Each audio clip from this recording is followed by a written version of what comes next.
सुबह का वक्त चौहान मैंसन।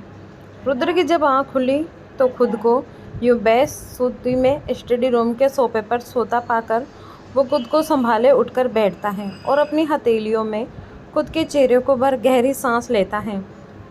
तभी उसकी नज़र ज़मीन पे पड़े टुकड़ों की राख पे जाती है, जिससे उसने कल रात हुई सारी बातें याद आती हैं।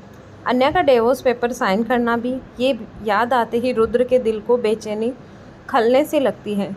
उसे ये कदम उठा तो लिया था, पर वो ही जानता था वो इस कदम के बाद अन्या से दूर रोते हुए जी नहीं पाया। ये सब वो अन्या के पास जाने के लिए तेज़ कदमों से बखलाई में उड़ता हुआ कमरे से बाहर जाता है और जल्दी से अपने कमरे का दरवाज़ा खोलता हुआ कहता है, वाइफी। रुद्र जैसे अपने कमरे का दरवाज़ा खोलता है तो उसमें से उसकी आज एक अलग सा खालीपन महसूस होता है, जो अन्या के होते हुए कभी नहीं हुआ। ये देख रुद्र का दिल घबराहट में आगे बढ़ता हुआ उसके चारों तरफ ढूंढता है, पर अन्या नहीं होती। ये देख रुद्र का दिल बैठ जाता है, क्योंकि वो जान चुका था अन्या जा चुकी है उसकी ज़िंदगी से दूर, उसे छोड़ के बिना सवाल किए, बिना कोई जवाब दिए और बिना अपना हक जताए सब कुछ छोड़ जा चुकी थी। रुद्र ये देख वही सोफे पर बेसुधी में बैठ जाता है। अपनी आंखें बंद कर चीखता हुआ कहता है, वाइफी। 2 महीने बाद अन्या के पेरेंट्स का घर। सारिका जी अपने हाथों में चाय की कप लिए किचन से निकलते हुए केवेंद्र जी से शिकायती लहजे में कहती हैं, देख रहे हैं जी, सुबह के 8 बज चुके हैं, पर आपकी लाडली अभी तक सो रही है। ऐसे भी कोई करता है? भला न जाने ससुराल में वो कैसे उठा करती थी। सारिका जी बोलते बोलते चुप सी हो गई, क्योंकि उनके आखिरी शब्द अन्या के बिखरे संसार की जो उसे याद दिलाते हुए उसे उदासी में जया कर रहे थे। अन्या जब 2 महीने पहले अपने घर वापस आई थी तो उन्हें पहले तो काफ़ी हैरानी हुई, लेकिन जब अन्या ने वजह बताई तो उन्हें गुस्सा भी आया और अपनी बेटी ले उजड़े संसार के लिए बुरा भी लगा। लेकिन जब अन्या ने अपनी प्रेगनेंसी के बारे में बताया तो दोनों बहुत खुश हुए। लेकिन सारिका जी थोड़ी चिंता में आ गई अपनी बेटी की भविष्य को लेकर, पर केवेंद्र जी ने अपनी बेटी का साथ देते हुए उसे संभाला और सारिका जी को हौसला रखने को कहा और साथ ही भगवान पे भरोसा भी। वो लोग उसके बाद अन्या से कभी इस बारे में कोई जिक्र नहीं किया करते थे, ताकि वो उस अपने बीते हुए संसार को याद न करें और खुश रहें। पर अभी अभी सारिका जी के जिक्र ऐसे करने पे केवेंद्र जी उन्हें निराशा भरी निगाहों से देखते हैं, तो सारिका जी कुछ कहती उससे पहले ही उनके कानों में अन्या की चहकने वाली आवाज़ पड़ती है, अरे माँ, वहाँ आपके हाथ की ये गर्मा गर्म चाय के साथ ये सुबह सुबह के मीठे ताने नहीं होते थे ना, इसीलिए खुद उठ जाती थी जल्दी। इतना बोलते हुए अन्या अपने कमरे से निकलकर उनके पास आती है और सारिका जी के हाथ से चाय का कप लेते हुए उसका घूंट लेते हुए केवेंद्र जी के बगल में बैठ तारीफ़ करते हुए कहती हैं, वाह माँ, चाय में आपके हाथ की सुबह की चाय में जन्नत है। इतना बोल अन्या खुशी उसके घूंट लेते हुए और सारिका जी और केवेंद्र जी को मुस्कुरा देते हैं। केवेंद्र जी अन्या के सिर पर हाथ फेर बड़े प्यार से पूछते हैं, बेटा आप ठीक हैं? अन्या चाय की चुस्की लेते हुए सवालिया निगाहों से कहती हैं, फर्स्ट क्लास हूँ, मुझे क्या होना है पापा, मैं बिल्कुल ठीक हूँ। फिर सारिका जी की तरफ चोर निगाहों से देख केवेंद्र जी के करीब हुए धीरे से मुंह बनाकर कहती हैं, हाँ, मगर माँ के हाथ का सुबह नाश्ते में जो अजवाइन के पराठे होंगे तब कुछ ठीक नहीं हो सकता है। केवेंद्र जी अन्या की बात सुन मुस्कुराते हुए धीरे से कहते हैं, इस ठीक तो मैं तो हम भी आपकी मदद नहीं कर सकते बेटा। दोनों बाप बेटी को यूँ खुश पुस करते देख सारिका जी आंखें चढ़ाते हुए कहती हैं, ये क्या कानाफूसी हो रही है बाप बेटी के बीच। केवेंद्र जी सारिका जी की बात सुन हड़बड़ाते हुए कहते हैं, अरे कुछ नहीं बागवान, हम तो बस अन्या को समझा रहे थे कि अपनी माँ की बात माननी चाहिए, सुबह जल्दी उठना चाहिए। तब भी अन्या हंसते हुए कहती हैं, क्या पापा, आपने ऐसा मुझसे कब कहा। फिर सारिका जी को देख के कहती है, माँ, पापा तो कह रहे थे उन्हें आपके हाथ के अजवाइन के पराठे नहीं पसंद। ये सुन सारिका जी आंखें छोटी कर केवेंद्र जी को घूरते हुए कहती हैं, क्या कहा आपने? आपको हमारे हाथ के पराठे पसंद नहीं? केवेंद्र जी खुद पर बिजली बरसते हुए देख तुरंत कहते हैं, अरे नहीं भाग्यवान, हमने ऐसा कब कहा। हम तो कह रहे थे आप जो भी बनाती है वो सबसे ज़्यादा स्वादिष्ट होता है। सारिका जी मुँह बनाते हुए कहती हैं, अच्छा ऐसी बात है तो ठीक है, आज मैं अजवाइन के पराठे बनाऊंगी और आपको वो सारे खाने होंगे। ये सुन केवेंद्र जी का मुंह ही लटक जाता है। अन्या जो इस वक्त सिचुएशन के मज़े लेते हुए मुंह दबाए हंस रही थी, वो केवेंद्र जी का हाल देख अपनी जगह से उठती हैं और सारिका जी को हक करते हुए प्यार से कहती हैं, अरे माँ, क्या आप हमारे मजाक को दिल पे ले बैठी हो। आप जो भी बनाती हो सबसे ज़्यादा स्वादिष्ट होता है। पर मैं क्या सोच रही थी, आज का नाश्ता आप रहने दो, मैं और पापा मिलकर बना लेंगे, आप बस आराम करो। इतना बोल अन्या अपनी माँ से छुप केवेंद्र जी को एक आंख विंक कर इशारा करती हैं तो केवेंद्र जी मुस्कुरा देते हैं। दोनों बाप बेटी की मिली भगत सारिका जी अच्छे से समझ रही थी। वो अन्या का कान पकड़ उससे कहती हैं, अच्छा मैं आराम करूं ताकि आप दोनों बाप बेटी मिलकर चंदू हलवाई के यहाँ से नाश्ता मंगवा सको। मुझे सब पता है आप दोनों बाप बेटी के कारनामे। शाम के वॉक के बहाने वो जो नुक्कड़ पे गोलगप्पे और चाट की पार्टियाँ होती हैं वो सब पता है मुझे। सारिका जी की बात सुन केवेंद्र जी और अन्या इधर उधर देखने लगते हैं क्योंकि उनकी चोरी जो पकड़ी गई। सारिका जी अन्या का कान मरोड़ती हैं तो अन्या अपना कान पकड़ कहती हैं, आह माँ, दर्द हो रहा है, छोड़ो ना।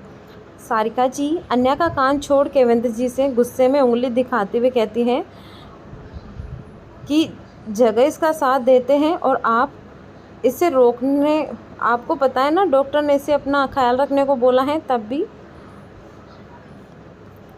अपने पापा को यूँ डांट पड़ता देख अन्या वापस सोफे पर बैठ अपने पेट पर हाथ फिराते हुए मासूम निगाहों से कहती हैं, पर माँ, इसमें मेरी और पापा की कोई गलती नहीं, सब गलती आपके नवासे की है। यही जिद कर रहा था गोलगप्पे खाने की। सारिका जी अन्या की बात सुन उसे घूरती है तो अन्या चुपचाप निगाहें नीची कर लेती हैं। सारिका जी दोनों बाप बेटी की निगाहें नीची देख कहती हैं, मुझे सब पता है कौन किस चीज़ की जिद कर रहा था, इसीलिए आज के बाद आप दोनों का ये सब चटपटा खाना बंद। दोनों आज्ञाकारी बच्चे की तरह हाँ में सिर हिलाते हैं तो सारिका उन्हें ऐसे देख हल्का मुस्कुरा देती है पर उन्हें जायज़ न करते हुए कहती है, गाजर का हलवा बनाया है नाश्ते के लिए, आ जाइए। इतना बोल सारिका जी किचन में चली जाती हैं तो गाजर का हलवे का नाम सुन अन्या के चेहरे पर एक स्माइल आ जाती है और साथ ही अपनी माँ के जाते ही एक आह भरते हुए कहती है, शायद बच गए आज दोनों। केवेंद्र जी उस ओर देख कहते हैं, हाँ। इतना बोल वो दोनों एक दूसरे को देख हंस देते हैं। फिर केवेंद्र जी अन्या के सिर पर हाथ फेर कहते हैं, वैसे बेटा आपकी माँ कह तो सही रही थी, आपको इस वक्त अपना ख्याल रखना होगा, ज़्यादा से ज़्यादा और हेल्थी खाना होगा। अन्या जिसकी नज़र टेबल पर रखे चिप्स के पैकेट पर पड़ती है वो उससे खाने लगी। वो केवेंद्र जी की बात सुन मुंह सिकोड़ कहती हैं, ओहो पापा, मैं तो हेल्थी खाती हूँ, ये तो बस आपके नवासे की गलती है। आपको पता है इसके मूड स्विंग तो बदलते वक्त से भी ज़्यादा बढ़ते हैं। एक पल में कुछ अच्छा लगता है तो अगले पल में कुछ। और सबसे बड़ी बात, अगर किसी चीज़ की जिद ठान ले तो वो अभी के अभी चाहिए, जब तक ना मिले ना खुद को चैन से रहना है ना मुझे रहने देता है। मैं तो परेशान हो गई। अन्या की बचकानी बातों को सुन केवेंद्र जी मुस्कुरा देते हैं। तभी बाहर से कुल्फी वाले की आवाज़ पड़ती है जिसे सुन अन्या एक्साइटली केवेंद्र जी को देखती है तो केवेंद्र जी मना करते हुए कहते हैं, नहीं बेटा, अभी नहीं। आपकी माँ को पता चला ना तो अब हम दोनों को घर से निकाल देंगी और 100 ताने सुनाएंगी, वो अलग। अभी अभी जो ट्रेलर दिया वो कब पूरी पिक्चर में बदल जाए उसकी कोई गारंटी नहीं है। अन्या सुन काफ़ी क्यूट बने अपने पापा से जिद करते हुए कहती हैं, पापा बस एक, बहुत मन है प्लीज़। अन्या की ये मासूम शक्ल देख केवेंद्र जी कुछ कह नहीं पाते और अपनी लाडली की जिद के आगे उन्हें हारना पड़ता है और उसके लिए कुल्फी लाने जाना पड़ता है। अन्या देख काफ़ी ज़्यादा खुश हो जाती हैं और दोनों बाप बेटी चोरी छुपे घर के बाहर ही अपनी कुल्फी एंजॉय करते हैं। सारिका जी उन्हें खिड़की से देख लिए थे और अन्या को यूँ छोटे बच्चों की तरह खुशी से कुल्फी खाते देख मुस्कुरा रही थी। अन्या की हंसी खुशी को देख वो मन में भगवान से प्रार्थना करते हुए कहती है, भगवान मेरी बच्ची की ज़िंदगी में ये खुशी बनाए रखना, उसके चेहरे की रौनक खोने मत देना। आप काफ़ी कुछ सहा है मेरी बच्ची ने, उससे अब और परीक्षा मत लेना।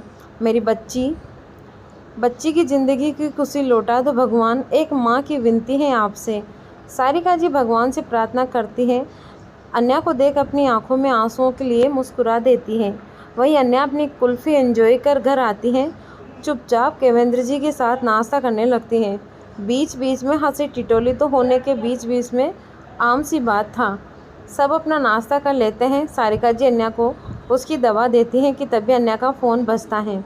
जिस पे आया नंबर देख अन्या को आश्चर्य से उचक कर अपना फ़ोन उठाती है और उधर की बात सुन अन्या की आश्चर्य जैसे शोक में बदल जाता है। वो कुछ तेज़ आवाज़ में कहती है, व्हाट। अन्या अपने कमरे में जल्दी जल्दी कहीं निकलने के लिए अपना ज़रूरी सामान पैक कर रही थी। तभी उसकी माँ उसकी मदद करते हुए फ़िक्र से कहती है, बेटा आपका जाना सही होगा, मेरा मतलब है अब आपका रिश्ता। सारिका जी बोलते बोलते चुप सी हो गई। अपनी माँ की परेशानी और बातों में हिचकिचाहट को भाप अन्या अपना सामान साइड रखते हुए अपनी माँ का हाथ थाम कहती है, माँ रिश्ता अगर कागज़ों में बुनियाद पे बनते और टूटते तो शायद रिश्तों का वजूद न रहता। और वैसे भी एक से रिश्ता टूटने पे बाकी दिलों के रिश्ते तो नहीं जुटलाई जा सकते ना। इतना बोल अन्या के दिमाग में फिर से पुरानी बातें चलती हैं, जिससे भटकने के लिए वो अपना सिर झटक वापस सामान पे करने में लग जाती है। सारिका जी अन्या की बात सुन और समझ कहती हैं, वैसे बेटा क्या बात है हुई आपकी। अन्या अपना सामान पे कर बैग बंद करते हुए जल्दबाजी में कहती है, पता नहीं चला, बस पता नहीं माँ, अभी कुछ ठीक। एक नौकर का फ़ोन आया था कि दादाजी को इमरजेंसी में हॉस्पिटल में शिफ्ट किया गया है और उनके पास कोई नहीं है, इसीलिए मुझे अभी के भी निकलना पड़ रहा है। सारिका जी अन्या की बात सुन फिक्र और मायूसी में कहती है, पर बेटा आपका इस हालत में अकेले जाना मुझे कुछ ठीक नहीं लग रहा है। मैं और आपके पापा भी आपके साथ चल पाते अगर डॉक्टर ने आपके पापा को ट्रैवल करने के लिए मना नहीं किया होता। अब तुम अकेले सब इस हालत में। सारिका जी कितनी फ़िक्र करते देख अन्या जल्दी से उनके हाथों को पकड़ भरोसे से कहती है, माँ रिलैक्स, मैं बिल्कुल ठीक हूँ और अभी ऐसी सिचुएशन नहीं हुई है कि मैं अकेले ट्रैवल नहीं कर पाऊँ। मैं बस दादाजी को देख सब ठीक होते ही बस 2 दिन में लौट आऊँगी, आप चिंता ना करें और अपना पापा का ख्याल रखना, ओके। अन्या की बात सुन सारिका जी हाँ में सिर हिलाती हैं। अन्या ये देख जल्दी से अपना सामान और पर्स चेक करते हुए अपने फ़ोन में टिकट चेक करते हुए निकल जाती हैं। बाहर केवेंद्र जी अन्या को टैक्सी में बिठाकर सही सलामत जाने का कहते हैं। पीछे खड़ी सारिका जी को अपनी बेटी की काफ़ी चिंता हो रही थी। वो दूसरों के लिए अपने दर्द को एक पल में भुलाए उनकी मदद के लिए तैयार रहती हैं। वो भगवान से प्रार्थना करते हुए अन्या की ज़िंदगी में सब ठीक होने की कामना करती हैं। वहीं कुछ घंटों में अन्या मुंबई वापस आ जाती हैं और सीधा हॉस्पिटल के लिए निकल जाती हैं। ये शहर उसके शांत हुए मन को बेचैन तो कर रहा था। वो जानती थी शहर में वापस आकर वो एक बार फिर उसे उस शख्स का सामना करना होगा जिसे देखने भर से वो खुद को कमज़ोर और हारा हुआ महसूस करती हैं। एक बार फिर वही दर्द उसके सामने घने कोहरे से छा जाएंगे जिसे वो भागकर यहाँ से गई थी। लेकिन अन्या इस वक्त खुद से ज़्यादा दिग्विजय जी की फ़िक्र में भी थी। वो जल्द से जल्द हॉस्पिटल पहुँचती हैं और दिग्विजय जी का फ़ोन जैसे ही वो वहाँ आती हैं तो एक पल को उचक सी जाती हैं, क्योंकि सामने मुन्ना जिसने अन्या को कॉल किया था उसके सिवा कोई भी चौहान परिवार का शख्स नहीं था। अन्या जल्दी से भागकर जाती हैं तो मुन्ना अन्या को देख खुश होते हुए कहता है, मैम आप आ गई। अन्या जल्दी से आसपास देख कहती है, मुन्ना क्या हुआ दादाजी, कैसे और तुम यहाँ अकेले क्यों हो। मुन्ना सामने के आईसीयू की तरफ इशारा करते हुए कहता है, पता नहीं मैम, मैं बस बड़े साहब को चाय देने उनके कमरे में गया तो उन्हें ज़मीन पर बेहोश पाया। मैंने रुद्र सर को कॉल किया पर उनका फ़ोन नहीं लगा तो हमने आपको कॉल किया और बड़े साहब को हॉस्पिटल ले आए। ये सुन अन्या हैरान हो जाती है कि दादाजी की ऐसी कंडीशन में कोई अब तक उनके पास साथ नहीं था। अन्या अगले पल कुछ पूछती कि डॉक्टर आईसीयू से बाहर आते हैं। अन्या डॉक्टर के पास जाते हुए परेशानी में पूछती है, डॉक्टर दादाजी की तबीयत कैसी है अब? कोई परेशानी या सीरियस बात तो नहीं? डॉक्टर, जो अन्या को और चौहान परिवार को अच्छे से जानते थे क्योंकि वो दिग्विजय जी के फैमिली डॉक्टर थे, वो अन्या को देख कुछ आश्चर्य से कहते हैं, मिसेस चौहान कहाँ थी आप?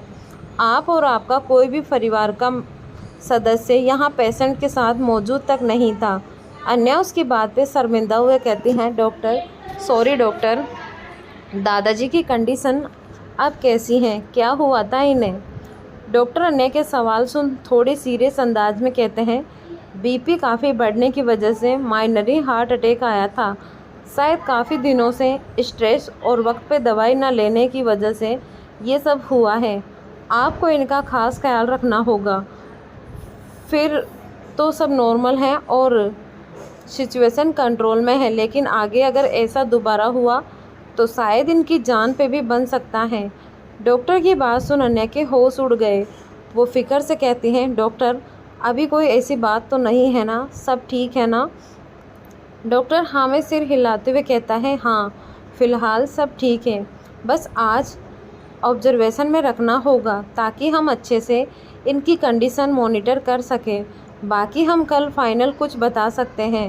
अन्या डॉक्टर की बात सुन हाँ में सिर हिलाती है तो डॉक्टर वहाँ से चले जाते हैं। अन्या दिग्विजय जी की बिगड़ती हालत का सुन परेशान सी बेंच पे बैठ जाती है तो मुन्ना अन्या की हालत देख जल्दी से पानी का गिलास लाता हुआ उसे देता है। अन्या गिलास के लिए उसे थैंक यू बोलती है तो मुन्ना उदास स्वर में अन्या को देख कहता है, मैम आपके जाने के बाद अब वो घर नहीं रहा क्योंकि वहाँ के रहने वाले लोगों का एक दूसरे से जैसे नाता ही टूट गया हो। ये सुन अन्या उचकते हुए पूछती है, और तुमने छोटे साहब को फ़ोन किया था बताने के लिए? क्या मतलब? दादाजी के बारे में? मुन्ना जल्दी में हाँ में सिर हिलाते हुए कहता है, हाँ मैम मैंने किया था पर उनका फ़ोन नहीं लग रहा था, और तो और रेहान सर का भी फ़ोन नहीं लगा। अबे सर और सोरे सर तो काफ़ी दिनों से घर ही नहीं आए वापस। सुना है अबे सर अब होटल में ही रहते हैं, पर उनका भी फ़ोन नहीं लगा। अन्या ये सब सुन सोच में पड़ जाती है। फिर खुद सोचते हुए एक नंबर डायल करते हुए वहाँ से उठकर कॉरिडोर में जाती है और कुछ देर बात करते हुए वापस आती है तो नर्स उससे बताती है कि दिग्विजय जी को होश आ चुका है। ये सुन अन्या जल्दी से उनके कमरे में जाती है तो दिग्विजय जी का वो रौबदार चेहरा यूं बेजान मशीनों के बीच देख अन्या को बिल्कुल अच्छा नहीं लग रहा था।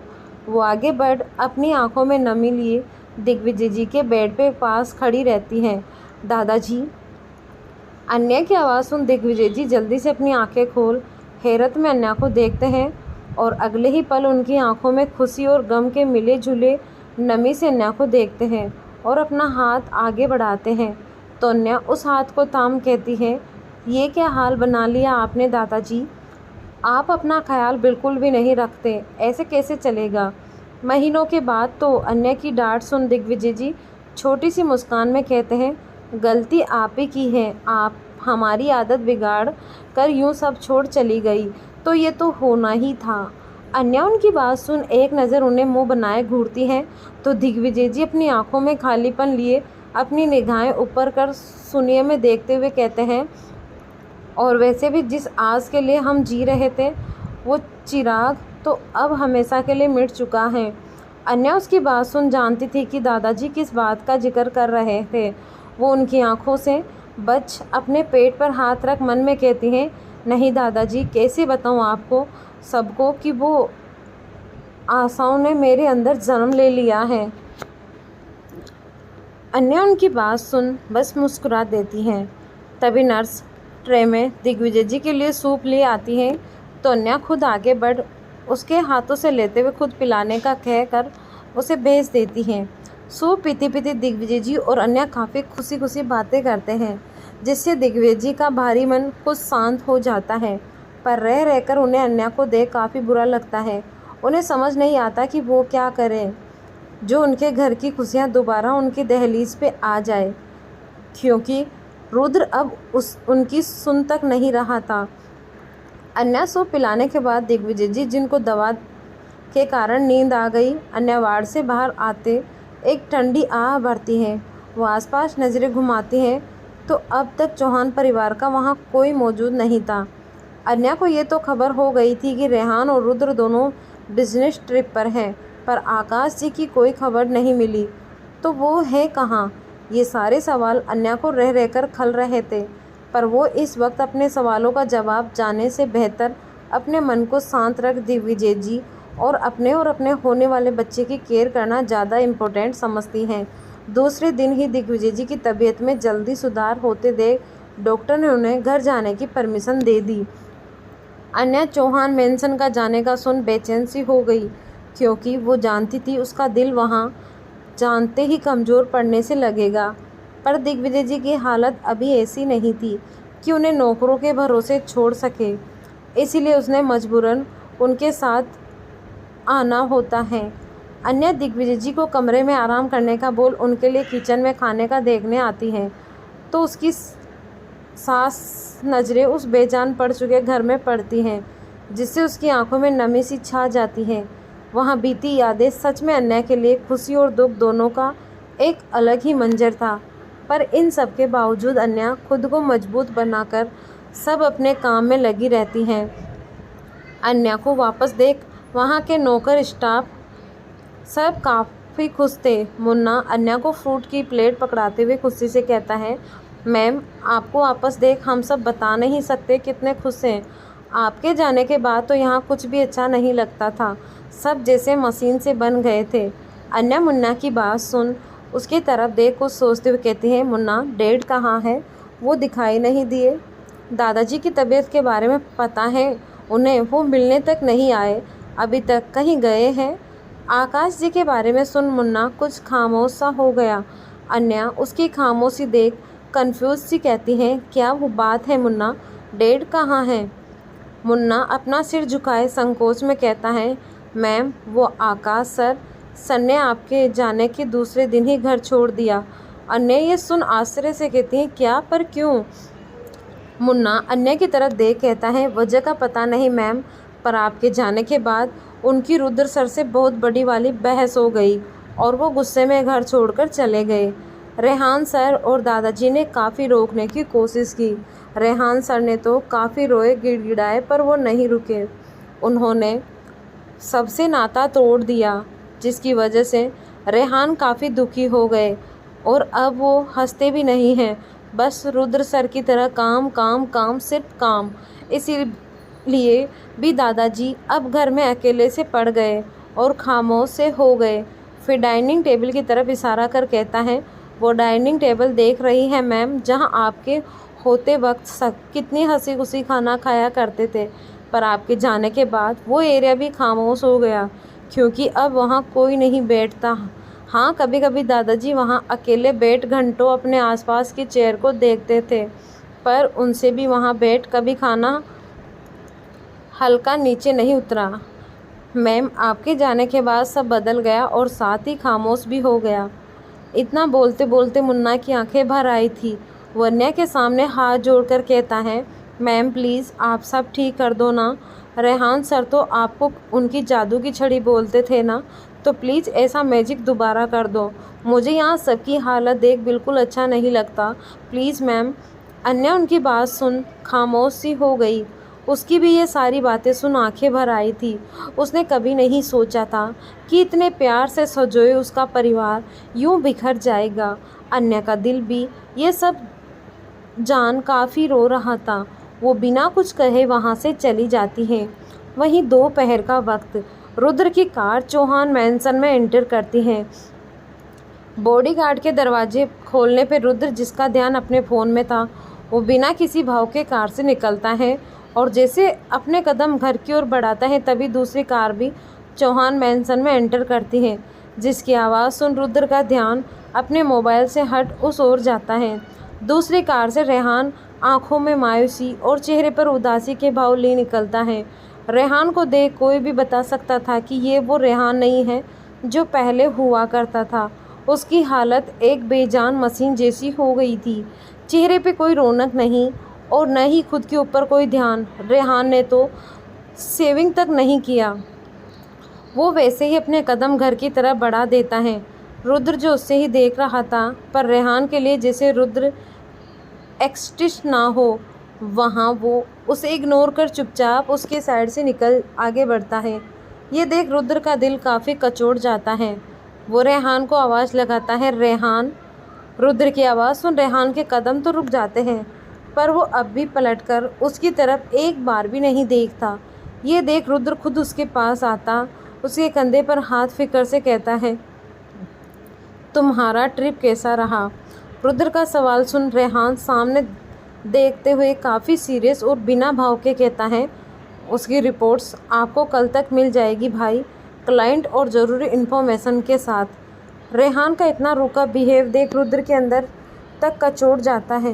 वो अपने हंसते खेलते हंसी मजाक करते रेहान को मिस कर रहा था। वो रेहान जो उसके पास आकर कभी शिकायत तो कभी अल्पहान किया करता था। रुद्र रेहान की ऐसी हालत देख नहीं पा रहा था। वो नहीं चाहता था कि रेहान इस सब में खुद को खो दे। वो उसकी फ़िक्र करते हुए कहता है, रेहान, काम में खुद को इतना थकाने की ज़रूरत नहीं है, तुम चाहो तो छुट्टी भी ले सकते हो। रुद्र की बात सुन रेहान एक नज़र उसे देखता है, फिर वही पुराने रूखे अंदाज में कहता है, मुझे छुट्टी की ज़रूरत नहीं है बेग भाई। पर फिर नज़र सामने घर की तरफ देखकर कहता है, और वैसे भी इस बेजान घर में रहने से अच्छा है कि मैं आपके ऑफिस में फाइलों के बीच रह लूँ। कम से कम वहाँ मुझे अकेलापन और खालीपन तो नहीं लगता।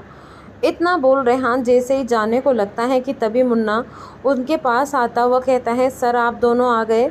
मैंने कितने फ़ोन किए, आप दोनों का फ़ोन नहीं लगा। दादाजी को माइनरली हार्ट अटैक आया था। ये सुन रुद्र और रेहान दोनों के होश उड़ गए। रेहान घबराते हुए जल्दी से कहता है, क्या, कब और कैसे, कहाँ है वो, कौन से हॉस्पिटल में, कैसे है दादाजी? रेहान के ऐसे लगातार सवाल सुन मुन्ना कुछ आगे कह नहीं पाया। ये देख रुद्र रेहान के कंधे पर हाथ रख उसे संभालते हुए कहता है, रेहान रिलैक्स, उसे कुछ कहने तो दो। फिर मुन्ना की तरफ देख पूछता है, दादाजी कहाँ हैं? मुन्ना रुद्र के पूछने पर सिर झुकाए कहता है, दादाजी इस वक्त अपने कमरे में आराम कर रहे हैं साहब, वो सब अब ठीक हैं। ये सुन रेहान जैसे आगे बढ़ने को होता है कि मुन्ना की अधूरी बातों को पूरा करते हुए सुनता है, मैम ने वक्त पे आकर सब संभाल लिया साहब। ये सुन रेहान हैरत से पूछता है, भाभी आई है, कहाँ है वो? मुन्ना हाँ में सिर हिलाते हुए कहता है, सर दादाजी के रूम में। अन्य के आने की खबर सुन रेहान के चेहरे पर जैसे खुशी की लहर दौड़ गई। वो खुशी से उछलता हुआ मुन्ना से पूछता है, सच्ची भाभी वापस आ गई? मुन्ना बस हाँ में सिर हिलाता है तो रेहान जैसे खुशी से बावला हो जाता है। वो सब छोड़कर भागता हुआ घर के अंदर चला जाता है। मुन्ना भी उसके पीछे चला जाता है। तो वहीं रुद्र अन्य के आने की खबर जैसे जम सा गया था। उसके दिल की अनगिनत इमोशन ने जैसे अपने रंग बदलने लगे थे। उसका दिल जोरों से धड़क अन्य की एक झलक देखने को बेकरार हुए जा रहा था। रुद्र अपने इमोशन को अपने अंदर रोकने की कोशिश करते हुए अपने दिल पर हाथ रख जैसे उसे संभालते और कहता है, पर अब जैसे उसका दिल उससे बगावत करने के मोड़ पर चला आया था। रुद्र अपने दिल को शांत करने के लिए कसकर उसे अपनी मुट्ठियों में जकड़ अपनी आंखें बंद करता है तो एक आंसू का कतरा उसकी आंखों से बह जाता है और उसी आंसू को लिए रुद्र की दर्द भरी आवाज़ के साथ कहता है, वाइफी। वहीं दूसरी तरफ अन्या जो दिग्विजय जी को खाना खिला रही थी, अचानक ही उसका दिल जैसे जोड़ों से धड़कने लगता है। वो तुरंत ही पलटकर देखती है, उसका दिल जिसे उसे कह रहा हो कि किसी ने उसे पुकारा। ये सुन अन्या इधर उधर देखने लगती है तो दिग्विजय जी कहते हैं, अन्ना बेटा क्या हुआ, कोई दिक्कत है? अन्या दिग्विजय जी की बात सुन जल्दी से ना में सिर हिलाते हुए कहती है, नहीं दादाजी सब ठीक है, आप रुके, मैं आपको आपकी दवा दे देती हूँ। इतना बोल अन्या जैसे ही दरवाजे दवा लेने के लिए उठती है कि अचानक कमरे का दरवाज़ा ज़ोर से खुलता है और रेहान भागते हुए झट से अंदर आता है। दिग्विजय जी और अन्या अचानक इस एक्शन से उचक से दरवाजे की तरफ देखने लगते हैं। रेहान जैसे अपने सामने अन्या को देखता हुआ तो वो खुशी के साथ काफ़ी इमोशनल फील करता है। वो अपने जज्बातों को काबू नहीं रख पाता और झट से आगे बढ़ अन्या के गले लग जाता है। अन्या पहले तो उसकी हरकत से अवाक रह जाती है, पर रेहान को देख वो भी खुशी से मुस्कुराकर उसे हक कर लेती हैं। तो वही रेहान अन्या के गले लग रुआंसी आवाज़ में कहता है, भाभी आप क्यों मुझे छोड़कर चली गई थी? आपका रिश्ता क्या सिर्फ भाई से था, मुझसे नहीं? मैं बता नहीं सकता आपके जाने के बाद सब कैसे बिखर गया था। कोई नहीं था भाभी जो मुझे संभाल सके, प्यार से मेरे सिर पर हाथ फेर सके, मुझे हक से डांट कर सही रास्ता दिखाया। कोई नहीं भाभी, मैं बिल्कुल अकेला हो गया था, बिल्कुल अकेला। रेहान का खुद के लिए इतना निस्वार्थ प्यार देख अन्या की भी आंखें भर आई। उसे बिल्कुल अच्छा नहीं लग रहा था रेहान को ऐसा देखना। वो उसे खुद से अलग करते हुए उसके आंसू प्यार से कहती हैं, तुम अकेले कहाँ हो रेहान? मैं हूँ ना हमेशा तुम्हारे साथ। और ऐसे कब से हो गए रोनू वाले बच्चे जैसे? तुम तो मेरे। रेहान की नाक खींच उसे ट्विस्ट करते हुए शरारत मुस्कान से कहती हैं, मेरे नटखट शैतान थे तो फिर? अन्य की बात सुन रेहान के चेहरे पर छोटी मुस्कान छा गई। वो दोबारा अन्या से गले लगे कहता है, तो फिर यही भाभी, आप मुझे छोड़कर मत जाना। मैं बता नहीं सकता आपको यहाँ देख के मैं कितना खुश हूँ। अन्या रेहान की बातें सुन मुस्कुराते हुए उसके सिर पर हाथ फेरती हैं। वहीं दिग्विजय जी रेहान और अन्या का यूँ बांड देख मुस्कुरा रहे थे, पर आंखों में कुछ पानी सा भी था। वो माहौल को कुछ लाइट करते हुए मुंह बनाकर बेचारे स्वर में कहते हैं, अरे कोई इस बुड्ढे पे भी ध्यान दो, ये बुड्ढा बीमार है। दिग्विजय जी की बात सुन रेहान मुस्कुराते हुए उनके पास बढ़ता है और उनके बगल में बैठ क्यूरियसली अपने होठों पे हाथ रख सोचने वाले अंदाज में कहता है, कौन बुड्ढा? यहाँ तो मुझे कोई बुड्ढा दिखाई नहीं दे रहा है। दिग्विजय जी उसकी बात सुन हंसते हुए कहते हैं, तू बुड्ढा नालायक। इतना बोल दिग्विजय जी अपनी बाहें फैलाते हैं तो रेहान मुस्कुराते हुए उनके गले लग जाता है और उनकी पीठ सहलाते हुए रेहान दबी आवाज़ में कहता है, दादू कैसे हो अब? दिग्विजय जी मुस्कुराकर उससे अलग होते हुए रौबदार अंदाज में कहते हैं, हमें क्या होना है, हम बिल्कुल ठीक हैं, देखो। फिर रेहान की शक्ल अपने हाथों से इधर उधर घुमाकर कहते हैं, बीमार तो तुम लग रहे हो, क्या हालत बना रखी है तुमने? सांची तो तुम्हें देख के डर के भाग जाएगी। सांची का नाम सुन रेहान कुछ खामोश सा हो गया, जिस बात को अन्या नोटिस कर लेती हैं। रेहान दिग्विजय जी की बात बदलते हुए कहता है, मेरी छोड़ो दीनू बाबा, आप अपनी बताओ, आपने कौन से तीर मार लिए जो आपकी ये हालत हो रखी है? ज़रूर चोरी चोरी नॉन हेल्थी खाना खाया होगा। दिग्विजय जी रेहान का सवाल का जवाब देते हैं कि उनके कानों में दरवाज़ा खटकने की आवाज़ पड़ती है, जिससे सबकी निगाहें उस ओर जाती हैं। रुद्र अंदर आता है और दिग्विजय जी के पास आते हुए पूछता है, अब कैसी तबीयत है दादाजी आपकी? दिग्विजय जी रुद्र को देख सादगी से कहते हैं, ठीक है। अब तुम कब आए? रुद्र बस अभी अभी। कोई कुछ कहता उससे पहले अन्या जल्दी से दिग्विजय जी के हाथों में दवा देते हुए जल्दबाजी में कहती हैं, दादाजी बातें तो होती रहेगी, आप पहले दवा खा लीजिए। फिर अपने फ़ोन निकाल कहती हैं, दादाजी आप आराम करें, मैं आती हूँ, माँ का फ़ोन आ रहा है। इतना बोल अन्या जल्दी से वहाँ से निकल जाती हैं। उसने एक नज़र भी अपनी निगाहें उठाकर रुद्र को नहीं देखा, पर बिना देखे ही उसकी प्रेजेंस अन्या के लिए मुश्किल साबित हो रही थी। वो जल्दी से बाहर आते हुए दीवार से लग खुद को संभालती हैं और खुद को हौसला देती हैं ताकि वो रुद्र के सामने कमज़ोर न पड़े, पर लगता ये उसके लिए काफ़ी मुश्किल था, क्योंकि उसकी मोहब्बत आज भी उसके हर जज्बात पे भारी थी, जो चीख चीख कर बस रुद्र के लिए अपनी तड़प बयां कर रहा था। वहीं दूसरी तरफ रुद्र का भी यही हाल था। उसकी तो पहली निगाहें तक अन्या से हट नहीं रही थी। वो चोरी छुपे बस उसे देख रहा था, पर उसकी निगाहें खुद को एक नज़र पाकर अंदर से कचोट रहा था और उसे यूं जाते देख जैसे उसका दिल उसे रोकने को विनती कर रहा हो। कुछ देर बाद अन्या दिग्विजय जी को देखने के लिए जा ही रही थी कि तभी उसके सामने से रुद्र आता दिखाई देता है, जिसे देख अन्या अपनी नज़रें फेर लेती है और बिना अपना रास्ता बदले वो सीधा चलने लगती है। वहीं रुद्र अन्या को देख टूट रहा था। वो उससे कहना काफ़ी कुछ चाहता था, माफ़ी मांगना चाहता था, रोकना चाहता था, बताना चाहता था, खुद को समझाना चाहता था, अपनी गलती मानना चाहता था। अन्य की खामोश नज़रें उससे कितनी तकलीफ़ दे रही थी ये जताना चाहता था। वो दोनों जैसे ही एक दूसरे के बगल से गुजरते तो रुद्र अन्या को देख कहता है थैंक यू। उसका थैंक यू सुन अन्या के बढ़ते कदम एक पल जम से जाते हैं। रुद्र उससे रुकता देख कहता है थैंक यू दादाजी की इतनी केयर के लिए हमारे एब्सेंस में।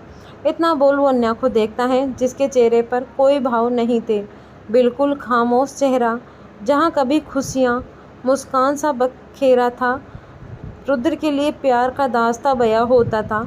आज वो चेहरे बिल्कुल कोरे कागज़ की तरह खामोश था।